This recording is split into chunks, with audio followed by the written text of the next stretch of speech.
to me. I'm speaking to a friend. Her name is Saskia Hoffman. She's a scientist. She has a PhD in the food sciences, and she's German. She's married to a British Nigerian. His name is Ola. They live in Copenhagen. Essentially, this conversation came about because Saskia posted a link on Facebook regarding the murder of George Floyd in the United States and the need for white people to work towards ending racial discrimination. That sparked a sort of conversation from, on Facebook, and we said, okay, you know what, let's have a conversation on here and try to understand that a little better. So, Saskia, how are you doing? I'm good, thank you very much. Okay. Very happy to have the conversation. Okay, nice to be talking to you as well. So in terms of the article I was referring to, can you just explain what your thoughts are generally? I mean, a bit more broadly. I'm trying, to be honest with you, I'm trying to remember exactly which article it is, because it feels like in the last couple of days, weeks, maybe even already, I've been reading a lot into racism in the US, but also what it is in Europe, and so on and so forth. So I think if I remember correctly, the article was essentially really calling for for everybody to be involved when it comes to ending racism, and for white people to really not just be quietly against racism, but actually recognize what privilege we have currently almost everywhere, I guess, and how that is not fair, and what everybody really can do about it, and realize actually that there is a problem, because I think that is, at least in Europe, from my perspective, still the biggest thing, that people don't even think that we have a problem. That's very interesting, because I speak to some other people, sometimes maybe not speaking to them directly, probably reading some other people's opinion, Europeans and some other Black people alike as well. And people say things like, there's nothing like white privilege. But you're saying that, yeah, it does exist. Why do you think it does? Do you have examples from your own experience to show that, yeah, there is something actually called white privilege? Why do you think it exists? I mean, I think the best way I can talk about it is from the German perspective, because I guess that's where I've lived most of my life. I've spent 4 or 5 years in the UK, and so I'm not sure how much I can comment on the UK as such, but I know in Germany, maybe it's not just white privilege, it's a privilege of being a German and having a German name that makes it certainly easier for you to get an interview, for you to get an apartment. That is, I mean, I don't have numbers for it, because interestingly, I also only found out recently Germany doesn't actually collect much data about ethnicity in Germany. So it's quite hard to get numbers on that. But you know, it's being in Germany with Ola, being in Germany with a Black person, and I am from a rural area. Nobody ever looks at me. Why would they? I'm white, everybody else is white, I don't stick out. I can disappear. As a Black person, you can't. People rarely ask me where I'm from, because why would they, right? I do look like I fit in. I can fit in the UK. I can fit it in Germany, in Denmark. Doesn't really matter. So appearance doesn't make me stick out because I'm white. So that's a privilege. I never, before being with a Black guy, and before having more and more friends that are Black, I never really thought about skin color, which I bet is different if you're a Black person. Yeah, the experience is obviously different. I remember my first time coming to the UK. I'd lived in Nigeria all my life. The farthest place I'd gone to was Benin Republic, next door. Mm. Obviously, everybody is black out there, so yeah, so you'd never really think about color in that way. Then No. until I came to the UK, and then I came out of the plane in Heathrow, and wow. Then I was sticking out. I was like, okay, okay, Yeah, okay. And that's the UK where you still have a a decent sizable number proportion. of Yeah, black people as well. And so yeah. yeah, so I I mean, think you have I had the experience when I went to Nigeria, right? It was totally the other way around. I was the one who was sticking out all the time. Um, but it's different because people, I mean, people are essentially like amazed at you and probably happy, and you get loads of smiles when they see you. okay. Um, don't necessarily get all the smiles when you're a black person walking around Yeah, between a bunch of yeah. white people. So of course it's this. I've been looking a lot into biases and how, unconsciously our mind is wired in a way that we put people into categories.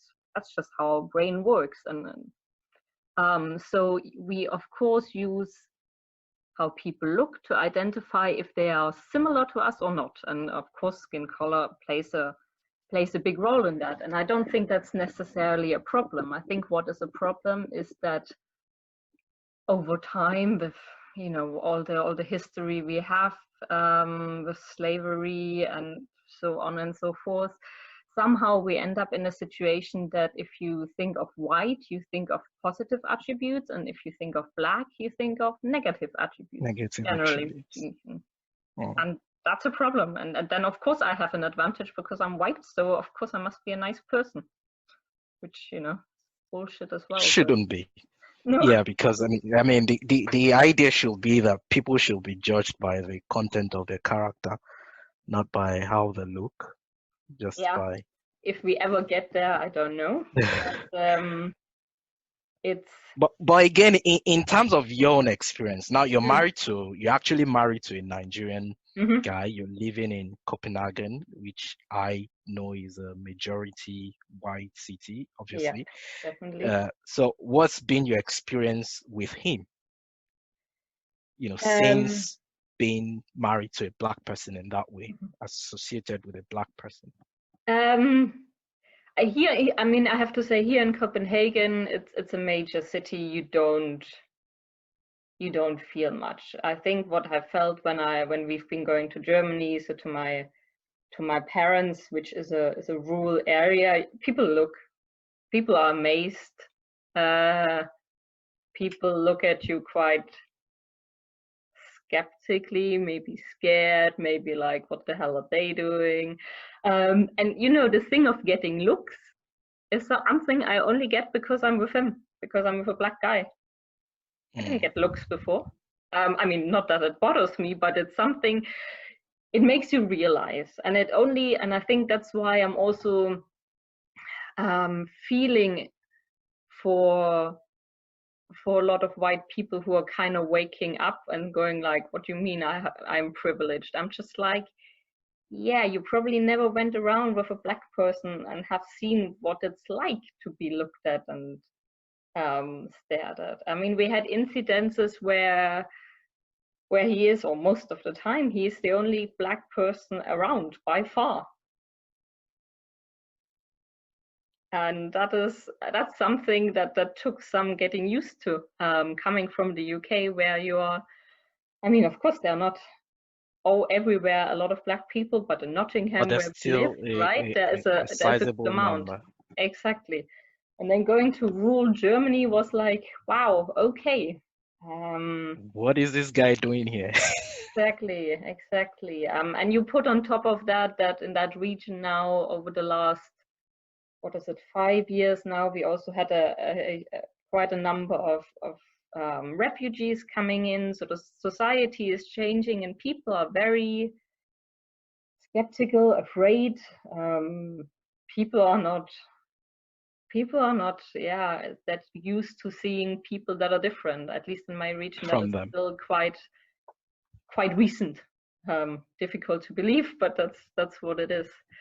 We had But in that case, I mean, in that case, is it fair to, is it fair to judge someone, look at a white person now who has never interacted with whether an Indian or, I mean, everybody is seen around him all his life, all our lives, where people who looked like them, and then suddenly you have a situation where you're getting more people who look physically different. I mean, who have different physical features in Mm. terms of their color.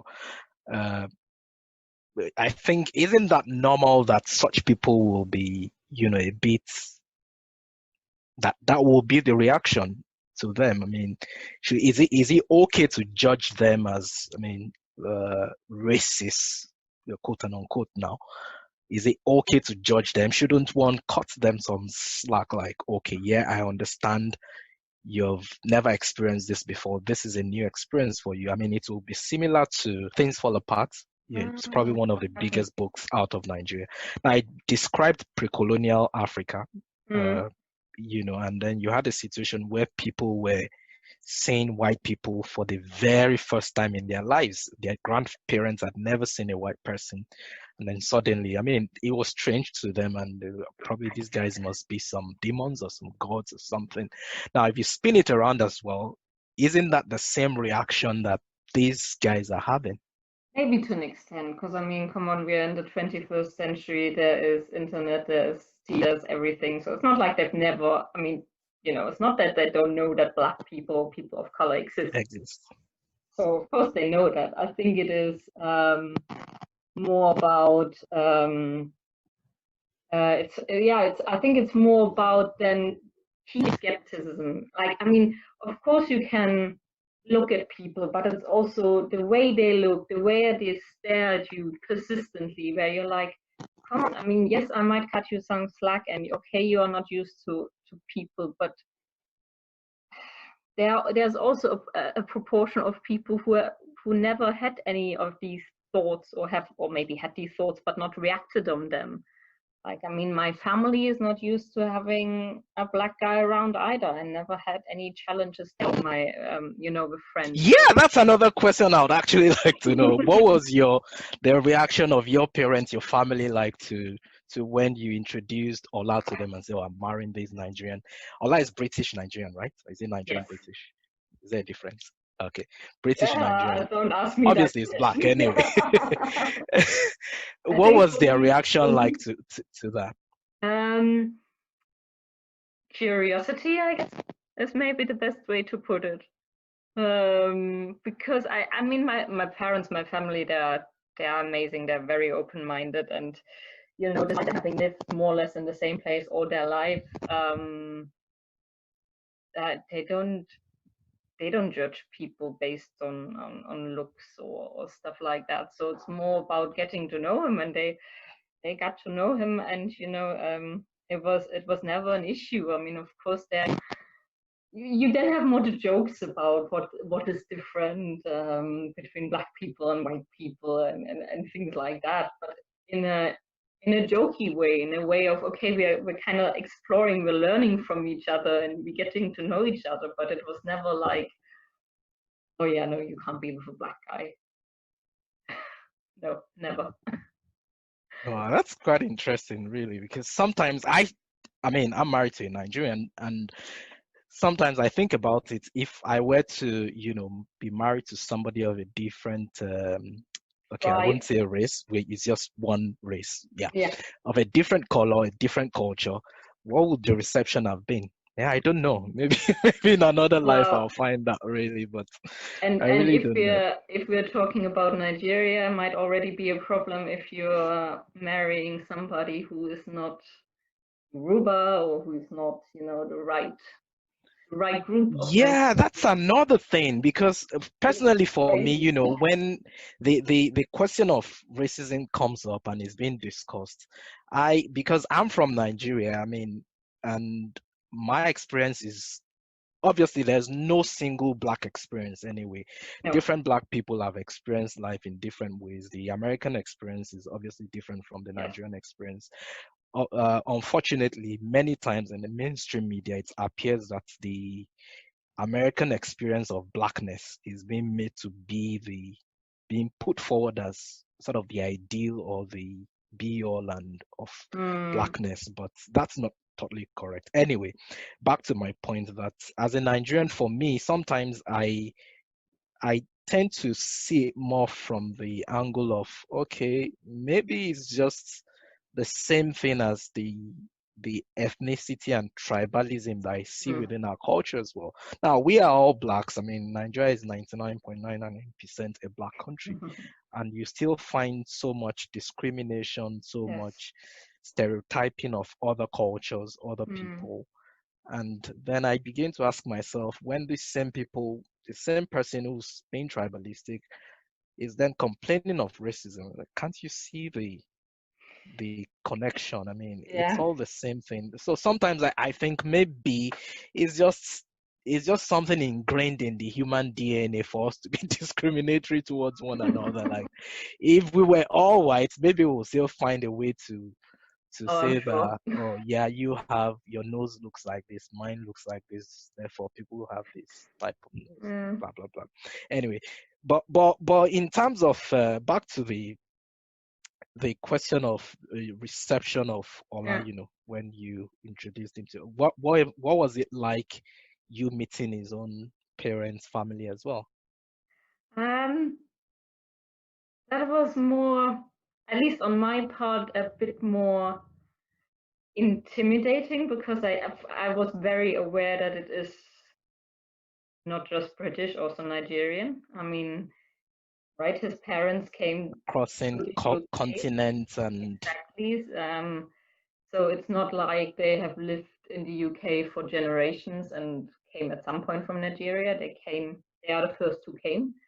And they have, and I say that's probably a lot of Nigerians, still a very, yeah, still very cultural. They're still very aware of we are Nigerians. Depending which context, of course, you then switch to be more British. But so for me, I knew, okay, this is very different to anything. I mean, for Ola, having lived in the UK for a good amount of time and then going to Germany, the culture is not that different. I mean, yes, there's the language where my parents are not that fluent in English, so we had a bit of language things, but that can all be done. For me, I was like, okay, culture, this is different. But I mean, Ola's family also welcomed me with open arms. I'm learning still. There are things I think I've learned over the years a great deal of how to fit into Nigerian culture and how to, adapt around. But from their side, I also never had any problems at all, and his family is amazing. So um, we cannot complain from that side at all. yeah. It makes you so much more aware when you are a couple that is both white and black in this case at least. It makes you so much more aware of what it's like to be the other, or at least as a white person, you just realize what life can also be like. And that's a thing you just don't think about that on a normal day as a white person. But do you, I mean, obviously you're going to have children by the grace of God, and they'll most likely look somewhere in between yourself and Ola. Is it something that you think about, like, okay, how will my children navigate the world? With some mixed race children have people rather that sometimes interacted with, there seems to be these in which case you're not fully accepted in both communities. Yeah, I mean, it's something that I've thought about definitely, and it's a weird one because yes, you don't fit in either, but then at the same time you fit everywhere if you're yeah have a if you're mixed. So it's a funny one. I have no idea how that's gonna work. It's gonna pan out. No, but I mean, but on the other hand, I think the important thing is to give both. Of course, I can't give the black to the British Nigerian side. That will be down to Ola and to the interaction with his family and other black friends. To say, look, this is where you also belong, and yeah, and I hope that Yeah, works. And if you raise kids to be independent and to be proud of where they're from and where their parents are from, and are able to face challenges that come their way like that, and I think that's all the job a parent can do. I have no idea. I can tell you that I have no idea what's gonna happen when they face racism because of how they look or whatever. I have no idea how to approach that, and the thought of that I find very heartbreaking.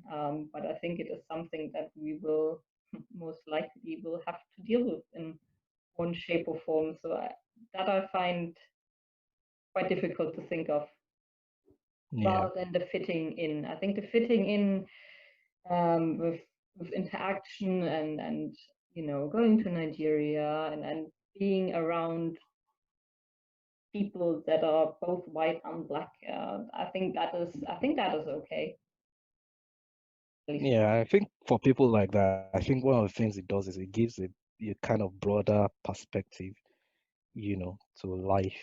It's similar to what Barack Obama had. He grew up with his grandparents, his maternal grandparents, and then at some point he went back to Kenya to, Mm, look for it. And I think that gives him a kind of broader perspective to raise to so many issues because he's able to look at multiple contexts yeah. in understanding worldviews. But anyway, back to that question again as to uh, the article that said, yeah, Caucasians, white people should be involved in ending racism. So on a personal level now, for you, what do you think you should be doing? Because in that conversation, I said, oh, I think that's too retail. But you were like, yeah, too retail, but it's the retails there and there that come together and make the whole. And yeah, I agree with that. So, what do you think you should be doing? What would you think that other people should be doing as well? I think there is so much to do. Um, and again, I'm speaking here from a German perspective. That with the things happening in the US, the police brutality over there are a lot of discussions, a lot of protests in Germany as well. So um, people are talking about it, but there is definitely a big chunk of the population that thinks it's a problem that does not exist or only in certain parts. And I had that conversation with a family member who was saying, "Oh yeah, but it's only in the east of Germany. In another part of Germany, we are so used to living with immigrants." And I'm like, "Yeah, okay, nice, but how many friends do you have that are not German and white? How many how many colleagues do you have that are not white? Is there actually a mixing of the society going on? Because I think that is a big issue. Uh, so I think for me, a lot of it is talking about it, because I really think a lot of people do not realize what is really going on. People think it's racism if you call people out on the street, if you, I don't know, spit at them, whatever, really nasty, You obvious use things. derogatory words on them. Yep. Exactly, right? So the obvious things, the things that are, I want to say, quite easy to spot, and every normal human being should say, no, this is not right, we don't do this. But I think, at least in Europe, racism is much more subtle, it's much more structural. It's, again, as I said at the beginning, do you get an interview if you have a name on your CV that doesn't sound German or European? Do you get an apartment if you're not German, if you look differently? If we look into the business world, how many bosses, leaders of companies are not white men? It's things like that where I'm like, there's work to do. I'm sorry, but if I see that in some big companies all the cleaning stuff is black, then I'm like, guys, we've got a problem. It cannot be that everybody who's cleaning here is black. This is ridiculous. Because I'm like, what image is it then sending out? That black people can only clean? Really? I mean, no, but I'm not joking. I've seen that. Yeah, And I see people that as well. coming, when I came from the UK, I was just like, you gotta be joking. The people here, especially in Denmark, are convinced that there is no problem with racism. And I'm like, yeah, right. Have you have you actually spoken to somebody who is not white about that? So I think what I'm thinking where I'm at is that I have I do feel like I have a bit of an insight of what it's like, at least being with somebody who looks different, right? And to at least get an idea of what it's like to experience being the one sticking out. And I think that is a lot of people don't even have a clue about that. They think what they experience is what everybody else has experienced. And that's just not true. I think for Yeah, me, there is a lot of talking that needs to be done. Being at home at the dining table, or be it at work, or be it in the pub or wherever you are. I do feel a lot of people still make jokes where I'm like, you cannot say that. This is not a joke. There. yeah, So yeah, so for me, it's at that level. It's not. I've not experienced things where you're like, okay, we've been obviously attacked in a way, physically or verbally, but it's verbally. more subtle. It's more subtle, so it's more difficult to spot if you don't know what you're looking for. And from a white perspective, you don't see these things easily. So that's where, for me, it's talking at the moment. Talking, Yeah, listening to my black friends, my black family, hearing what people say, but then also actually talking to people within my circle who are white and go like, guys, no, what you experience is not normal. It's not the norm. If you're a different color, you experience something different. Please realize that. Because I think that's the starting point for me. That's where we need to start in Europe. US is a different, I mean, I don't even want to go to the US. That's too yeah, difficult. and I think that the whole protest thing, and the way that guy's death went viral really has sparked a lot of conversation. I Mm, was watching a Facebook live video hosted by some guy. He's a Christian. I think he's a preacher. Yeah, but he's Nigerian. He's British Nigerian as well. And then he had these other white pastors on the platform, and I hardly hear, that sort of conversation amongst Christians in public that way. And they were like, yeah, they were reliving some of their own experiences and saying that, yes, this thing is actually true, it actually happens, and so on and so forth. And I think, yeah, that's one of the good things that probably has come out of this whole thing, that, yeah, there's a lot more awareness going on. People are, there's a bit of consciousness, yes. but what I don't, is the and in a bid to correct something, I think we might again get into creating a different kind of problem. What do I mean? Some of the videos I've been seeing online where, I saw this woman kneeling down and kissing the feet of black people, and kind of apologizing Yeah. for. I'm like, no, I don't think, I No. don't think this is where we want. You've not offended me personally. Why are you, No. No. you know? And obviously, there are some black people as well that are actually very, very, very privileged in the world. So Oh, of course. to then begin to assume again that every black person is oppressed and in need of some validation. For me, I just don't get that part of it. No. Mm. No, and I Anyway, think that's also is also not true. I mean, of course, not every black person is oppressed, but um, as a whole, black people have experienced a lot more trouble than white people. yeah, And yeah, I think that discussion is an important one to have. But yes, I've also seen that video of white people kneeling in front of black people, and I was like, Wow. Okay. I don't know. I'm I super. don't know about this.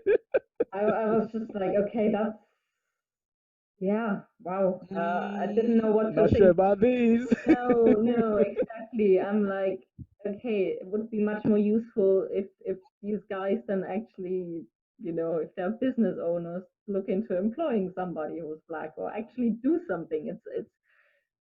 It's a strong symbol, but it's not more than that, and it needs to be more. Yeah, Um, yeah. so what we've had these all these discussion now on race for a while. So I'm very curious to see actions from this and actually say, okay, so what's going to change? What's going to happen? Rather than, okay, yes, we realize that there's a problem. That's a good start, but what are the changes going to look like? I'm very curious to see what and if things going to change. Mm. Okay. You also talked about I think in one of those other posts, maybe I posted something and then you responded. I think yourself and then a couple of people I've spoken to as well, sort of implied or said the same thing about Mm, the part of history not being taught in schools. I mean, the complete European history, so to speak. yeah. In the UK, for instance, the what I was told was that they talk about the Tudors, the wars and all of that, and then they skip the age of imperialism, the 400 years in between, Wasn't a long time at the, all, was it? and then jump down to the World War and how Britain Yeah. saved humanity and all of that. And so there's no complete teaching of the entire history in such a Mm, way that people understand that we did some very great things. Yeah, no doubt. I think that the UK has really done some very, especially and other countries as well, has done some very great things in the world, being at the forefront of yeah. certain developments. But however, you must also talk about the baggage. Mm, So, yeah. what's your thought on that, anyway? I think I agree. I think from a German perspective, our baggage is two world wars, so that is where our history focus is, understandably. Um, Germany hasn't messed up as much when it comes to colonialism as the UK. And Yeah, I I think when do Germany started the adventure was when the World War started, and then France took exactly. over We their were too colony. late. For once, I'm Yeah, happy that we were too late. But but I remember. I mean, we had it in history a bit, and we've recently been to Namibia, which was a German colony, yeah, um, and reading the history there, you're like, wow, okay, we might not have been in many places, but we're in Namibia. There's a lot of things that I mean, so many people were killed because of the Germans wanting to take over there, and I don't know if that is being taught enough in school. For me, I can tell you my memory of school history is definitely Second World War. And maybe yeah, that makes sense because what happened there from a German perspective is horrendous. And yeah, it's something that Germany is still struggling with. And it should not be forgotten. It is a difficult one to keep balance, I find. To make sure that all things that happened in history are being looked at equally and not just one being focused on. And so the Europeans focus on the European history for sure. But for example, question to you: How much do you learn about African history in Nigeria? in Nigeria, I hope I'm speaking for. I think there's not much of learning of history generally in Nigeria, Hmm. to be honest. And I was still speaking to, I was responding to someone earlier on social media today, and they're talking about the fact that racism, is skewing it as racism. That the fact that we still say that Mungo Park discovered River Niger. Now, River Niger is one of the longest rivers in Mm-hmm. Africa. I think it starts from modern day Senegal and then passes through Nigeria into the Atlantic Ocean. And so Mungo Park was a Scottish explorer who came there, and he actually died in that river on, I think, maybe his second or third expedition. He Yes. actually wrote a book about it, and he was writing for for the British audience anyway, about his findings about the river. He did a lot of measuring the Mm. depth, the length of the river at various points, and, a very scientific study of the river. So he's always been credited with discovering the river. And then the lady was saying, how could you have discovered something that was already there Yeah. so long? And there had been people living along the banks of that river. You have so many communities formed along the banks of that river. Very And then true. I said that no, this isn't racism, that this isn't what defines racism, but I think it's more of an indictment on the educational system Yeah. and the fault of those who write the curriculum. I mean, Nigeria has been independent of the British since 1960. So Mm-hmm. even if that was the curriculum that was inherited, I mean, you should have changed that since Yeah. 50, 60 years now. So if you have not changed that, then questions should be asked of those responsible for that. But to go back to the question, yeah, is history being taught? I don't think history is being taught, and even when it's being taught, it's not being taught correctly. Those who developed the educational curriculum sort of adopted the what the colonial masters left behind. That's the Yeah. British people left behind, and for for some of those lessons, I don't think they have tried to make them as relevant to the Nigerian perspective as much as possible. Now, obviously, if I'm a British person, if I'm trying to describe the River Niger, I would describe it from the point of view of my Britishness, and you can't Mm. blame that person in that sense. However, now we should now how can we switch that around and say that okay, yeah, this guy did not discover River Niger. This was actually what he did, which is a much more balanced view of because personally I even feel is a big disrespect to the guy to say that he never even claimed that he discovered River Niger anyway. He just described what he saw to his own Okay. audience. So so in that case it's now left for which was my point to you on Facebook as well that Africa must at some point do the needful, if you know what I mean. Uh, but again, history, yeah, history is not being taught. Is not being taught. Mm. I didn't really. Did I do history in school? I think there are people who do history as a subject, but you don't do it. It's not well taught, in my Mm. opinion, and I think many people as well agree with that. There's a lot of gap in terms of knowledge as to Yeah. what's happened in Nigeria, even the post-colonial history in terms of Yeah. from 1960 up until date. There are people, students who wouldn't know who the first prime minister was, what led to what, and sometimes it's why we repeat the same things because we are Mm. not being taught correctly. A lot of what I've learned has been through self-learning, just Yeah. being curious I and imagine. obviously not everybody will be interested in that because No. history can also be boring as well. But now back to now, let me now ask you now in terms of history because I know you try to read a bit of politics. Am I correct? Yeah, I've seen some of your contributions. You're a bit, yeah, very. Meanwhile, what was your background? What was your PhD on? My PhD was food science, looking into tea and how we enjoy tea. So really focusing on our senses. Okay, yeah, sensory. Yeah, I remember I used to do some testing in that lab, sensory. Okay. Yeah, politics, history. You are very interested in politics and history and the African continent. I know we've had some conversations, here and there, Yeah. talking about African development and what have you.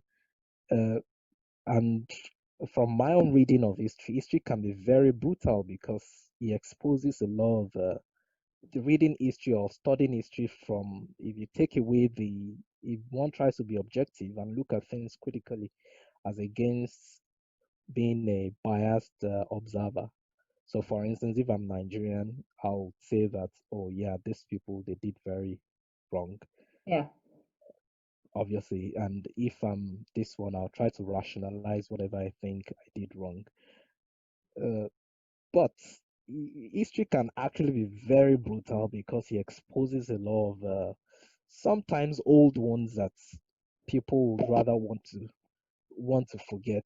So I'm just thinking, and maybe not much as a question. Do you think that's what's responsible for, history not being taught in that way? Maybe people just feel, yeah, if we forget, if we don't talk about these things, then we won't have to relive the horrors and maybe we'll have a better world for it. I think if we forget, we are a lot more likely to make the same mistakes.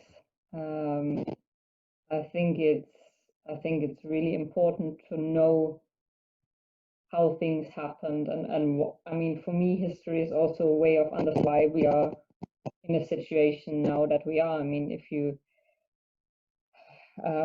look at Africa, right? And not that I've finished reading recent history in Africa. I think I'm still lacking like 30 years. But looking at What era have you studied? What I period? think starting, I mean, okay, only really starting when the whole independence kicked off in Africa. So Okay, I've not post-independence looked Africa. further Okay. back, than that. Because having gone to Nigeria, it is, well, let me be honest, it's shocking. It's shocking to see a country in the 21st century still having so many areas where there is no running water, where there is no constant electricities, and that's places in Lagos. It's not countryside. And talking to Ola and hearing that yes, it was basically like that when we left 15 years ago, and you're like, why the heck does nothing change? Where what? So that's I think that's what pointed me to read a bit more about history, and I think we need to. I don't think it's right at all to forget what we've done. I think we need to understand what we've done. That is hurtful. From a from a German perspective, I think we know how painful it is to look back into history and to see what went wrong. And you look at what happened in the Second World War as a German, and you're like, how could that ever happen? But I think these are questions we need to ask all the time, and try to learn from it, and try to not make these same mistakes again. And if for me, the sad thing with Nigeria not knowing on history not being properly taught in Nigeria is that when Nigerians then go somewhere else, they probably believe whatever they're being taught about their country or their country's history, because that's the perspective, that's the maybe the only perspective they have, and I find that quite dangerous. Yeah, The perspective they get is probably the one from the British if they go to yeah, the UK, right? yeah. That's you're correct. You're correct. I think a number of Nigerian writers have. I don't know if you know Chimamanda. Yes. Chimamanda, she's probably the most popular one out of Nigeria right now. She had a talk on one of those TEDx or can't even remember the platform where she talked about the dangers of a single narrative or a Exactly. single story.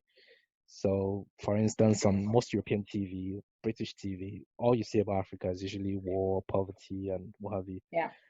Um, so, for somebody who that's all they get exposed to, that's all they'll see of the continent. But even though you see that a place like New York, for instance, there's so much crime there, but because we have multiple stories coming out of the US, we don't stereotype US as a violent place. Meanwhile, there's so much violence going on there. I mean, school shootings and whatnot. Yeah. So, but there's no single story. And No. No.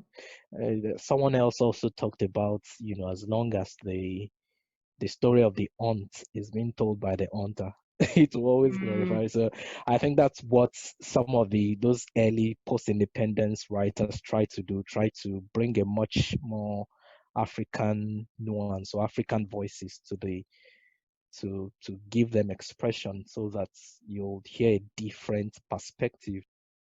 the writer of Things Fall Apart, Chinua Achebe. Mm. I think he's probably one of my favorite Nigerian writers ever. I think that's what he did with that book because he was able to explain, when you're talking about colonialism now, a lot of the available literature at the time was written by British administrators, British writers, who we always write from a much more British perspective of Britain coming into Africa to civilize, quote and unquote, the people. Yeah. But he then brought about a different view of, okay, what's the people that were affected, the Africans now, what were they seeing? How were they perceiving these things? I think that's what makes that book so powerful. I've read it so many times. I think it's a very important book. Okay. But that said, I know you're a Christian as well. So how do you think that Christianity, as a religion or as a faith or however we choose to define it, what can Christianity do, in creating a much more equal world? I find that a tricky one because from a personal point of view, I know that being a Christian, we are being taught that God made us to His image. So however way we look, that is an image of God. So you know the fact that we look different is meant to be, and it's a good thing, and we should appreciate that for it and not divide ourselves because of that. But that is personal. I think if you look at church and how we do church, church is not necessarily a place where we mix, not necessarily at least. I mean, churches are also places that are for years and years and years have developed in their individual countries, for example, and then these churches are very much also influenced by culture. So I mean, we've been together in church, right? I've been Yeah, going been going to a church where I'm the only white person, and yeah. But the thing is that so church is different, and culturally we are different. I mean, there's no pretending that Nigerians are the same as Germans. Culturally, yeah, the way we do church could probably not be further apart. But there's also things that we can learn from each other, and there sometimes I feel there is not enough willingness to be open and to maybe try things differently. And that's the same mm, for a black church as for a white church. And I think for because I am with a black guy and we are a mixed couple, going then to a church that is just white or just black is a bit odd because it's basically whatever it is, one of us is the odd one, right? Now we are actually in a church that is mixed, that has both. yeah, We have black people, we have white people, we have people from the Filipinos, anywhere really. And for me, that is quite refreshing because you still see cultures, you still see Nigerians in their Nigerian clothes on Sundays, and that's totally cool. And you see some of the Danes who are totally relaxed and wear clothes that would be an absolute no-no in a Nigerian church. But that's okay too, and it's accepted. And you kind of, for me, that's the beauty. You then learn and see, okay, we can do things differently, but still accept each other. And it's okay to do things differently because actually we're all here to worship together. yeah, yeah, And when you are in just a black church and just a white church, there is only, or often there's only one way of doing things, the way we've always done it. And I was never a big fan of that sort of thing. yeah.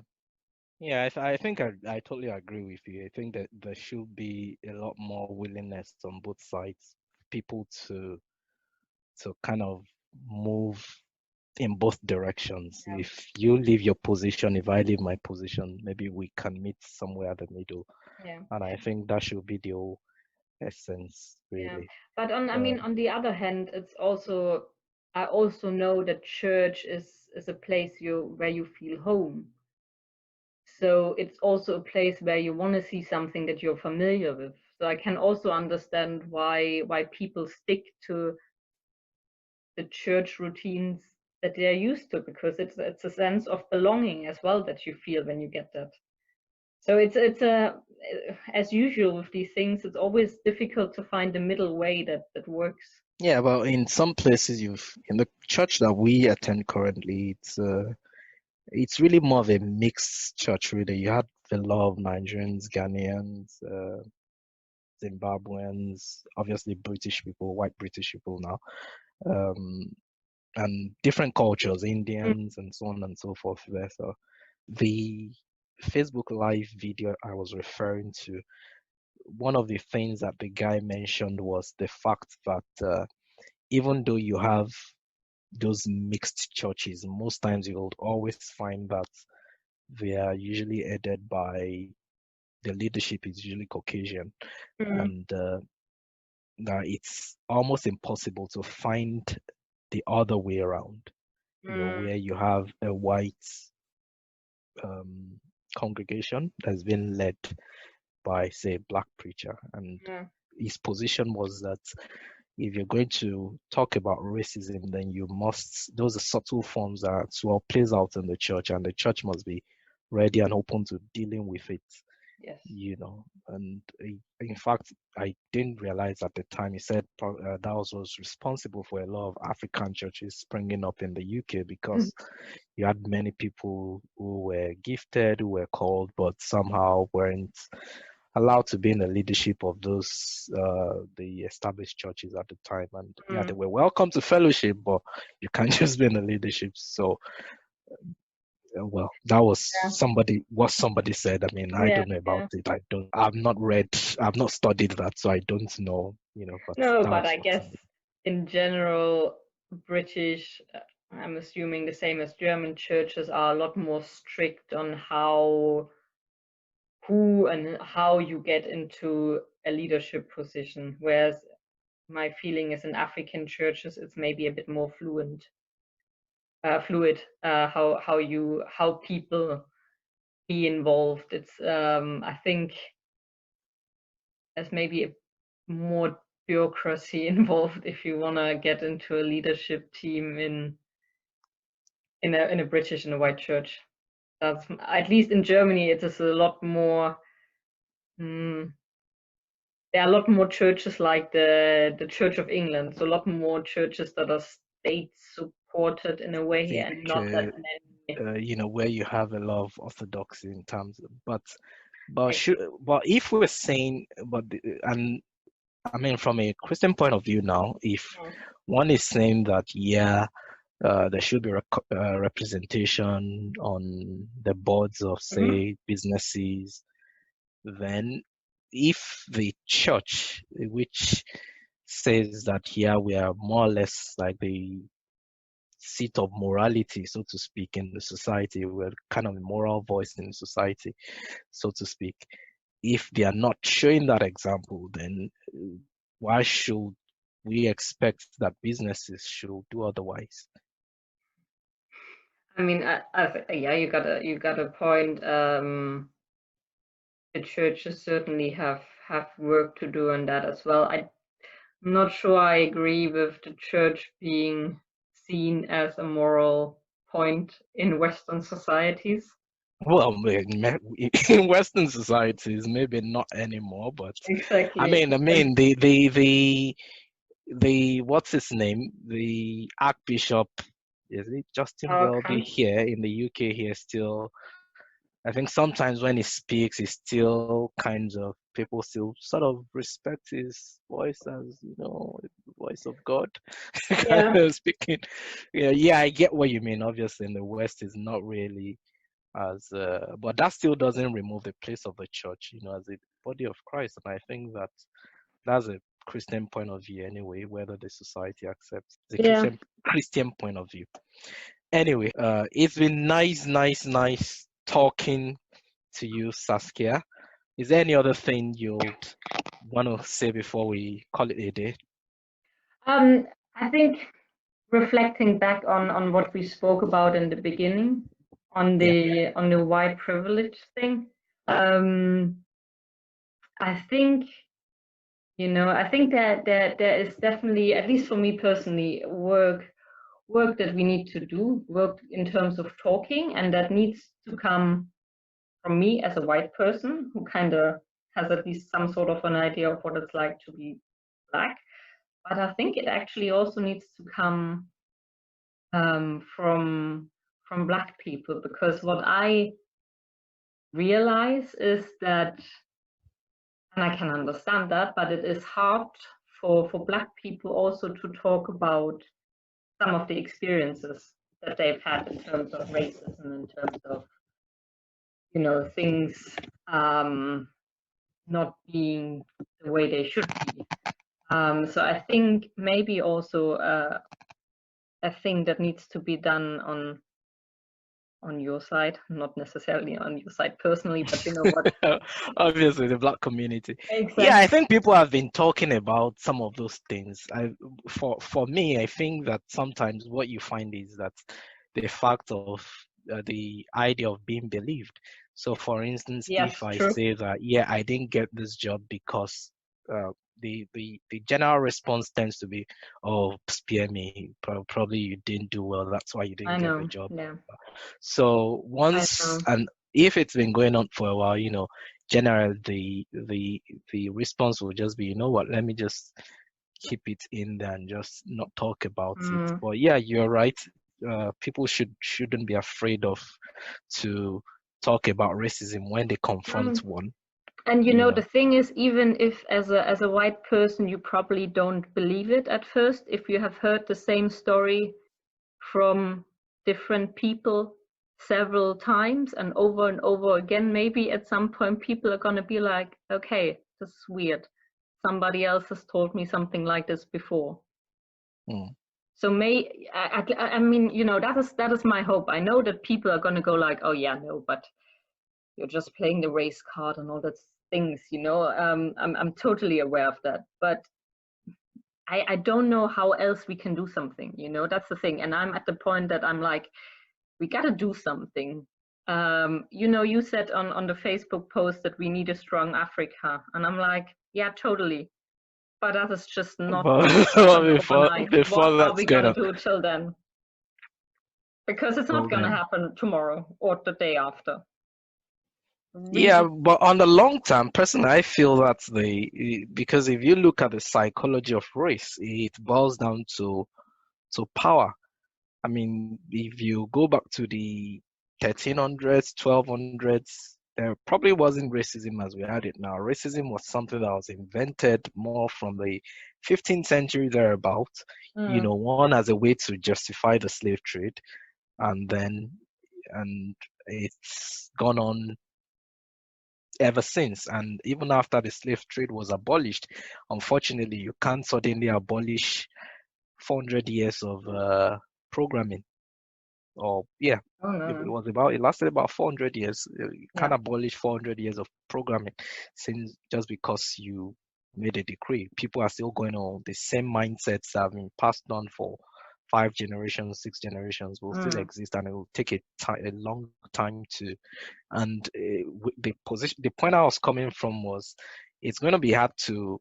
And the fundamental assumption of racism is that, yeah, this race is superior to this one hmm just by being a member of this group. So, and the examples people will keep pointing at will be that, oh yeah, if you're saying that what I'm saying is not true, how come your continent is like this? And well, there are so many factors that come into play. There's the geography, some people say it's a lie, but yeah, there's so many books about that. There's the mm, geography, there's there's a legacy of slave trade itself, yes. that's contributed to the underdevelopment of the continent, as it were. So if you have all of those factors coming into play, the long-term solution should be an empowered Africa. If Africa gets it right, then you'd find that those examples, those ready examples that people use, suddenly disappears. And are you So, hopeful that's going to happen soon? well, Because Well, you just have to be hopeful. I mean, you just have to, you just have to be hopeful because honestly, for me, that's what it is. And unfortunately, you can't separate yourself from the color. Your color sticks out. So as long as you can be traced back to the continent, and there's that perception of disdain and uh, so much poverty in the continent and so much of, then it's going to keep coming back at you. It's like this guy talked about the tripod of respect. That what gives a man respect is his race, his country, and then his own personal achievement. So if you're from a powerful country, say you're from Germany or the US, that gives you some level of respect in the world. Yes, And it if does. you're personally successful as well in your own career, yeah, that's another star marked. Yes. And then And but then if you're you're white black, and you have it if all. you're black and you're Obama, it doesn't matter what you do. Your people will keep questioning you. I mean, that Yes. guy was a freaking president, but Yep. so so so on the long term, what's going to take that away? Obviously, it's not practical right now. It's not something that myself and yourself can solve or deal with. We have to deal with the ones that we can do as individuals. Yeah. But it's just my own thoughts that look, at the end of the day, this must be the end game.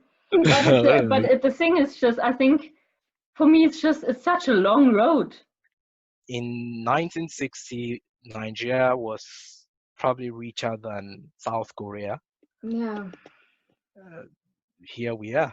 Oh, of course. I mean, the legacy in Nigeria, Yeah. I mean, as a particular country that at least I know a bit of, it's not easy with the tribes just then all of a sudden going like, oh yeah, now you're Nigeria. Yeah, Now your peace works friends now in together. your own country, you must live together. No, it's not going to happen just because you put them But together. So those old rivalries are still there. What but I happens? think for me that is the thing that is so difficult to see sometimes, that you go like, okay, if you look at Nigeria, if you look at other African countries, you're like, why are we not getting further with this? And then, funnily enough, actually, we went to Namibia and talking to some of the. Oh, you went to Namibia. Yes, went to It's one of Namibia those last places I want to October, go to. which is very Yeah, was different it from work Nigeria. related or just No, uh, pleasure, pure pleasure. okay? And talking there to some of the black Namibians, they were all like, "Oh wow, you to Ola, oh you're from Nigeria. Nigeria is amazing," and we are like, Yeah. "Well, your roads are certainly better than the ones we've seen in Nigeria. So guys, I think you're not bad. Please." Nigeria has to be the US of Africa because the Thanks to Americans have a Nollywood. way of selling themselves and making so much noise about themselves. Everybody thinks it's heaven, not realizing that Yeah. you know, yeah. But I think that's the general impression again because of the entertainment industry in Nigeria is yes, huge all over the continent, the movies, the music. So of people course. see these big flashy cars, big houses. Maybe they think everyone lives in big houses in Nigeria. Maybe what we need to do is to start putting that on CNN as well. So maybe it's going to change the perspective a little. That's true. That would put on some nice Nollywood movies. On the international media, yeah, that could, Oh, there are some on people start Netflix, thinking. so Yeah, that's true. But well, I think it's mostly Africans who actually watch Nigerian movies. probably they are quite special Do you watch sometimes. Nigerian movies? Every now and then, they're quite funny. Which one have you seen most recently? Oh, it's been a while. I cannot remember a title. But there's always, Yeah, there's I mean, one that just got I think something blood money, or what was that thing? I don't know. But for me, I Can't have to remember be the in the name. mood to watch Nigerian movies because there's always so much drama. So I need to be in the mood for that. If I'm not in the mood for that, I don't enjoy it. Yeah, the wedding party up north. Yeah, I liked up north. I think I really liked that one. Living in Bondage is the one that just got there. Yeah, Living in Bondage. I've not seen It that was one. an old story that I think just got reenacted. I think it was initially done in the 90s or early 90s or late Okay. 80s, but they just did it again and then put it there. It's okay, but yeah, it was okay. But up north, I really liked up north. It's a way to really sell the country. Really, it showed a lot of the scenes, lovely sights and views, and you'll think you were somewhere else. But Okay, yeah, maybe I should check that out then. yeah, up north. That's No. north as in up. Yeah, we've said bye bye for the last 30 minutes again. So yeah. So hopefully bye bye this time. Thank you so much, Saskia. It's been really, really, really nice talking to you. There's Then just a lot to talk about, and I've been thinking about it so much. So it's nice to talk to somebody else, only other than to just Ola. is Ola really, really interested in politics that way? I mean, he's totally interested in politics anyway, Okay, yeah. and I think, yeah, I mean, he is also following what has happened in the US, and of course, I mean, yeah. So we talk about it a lot. Okay. Yeah, But that's good. it's nice to always get a different perspective as well.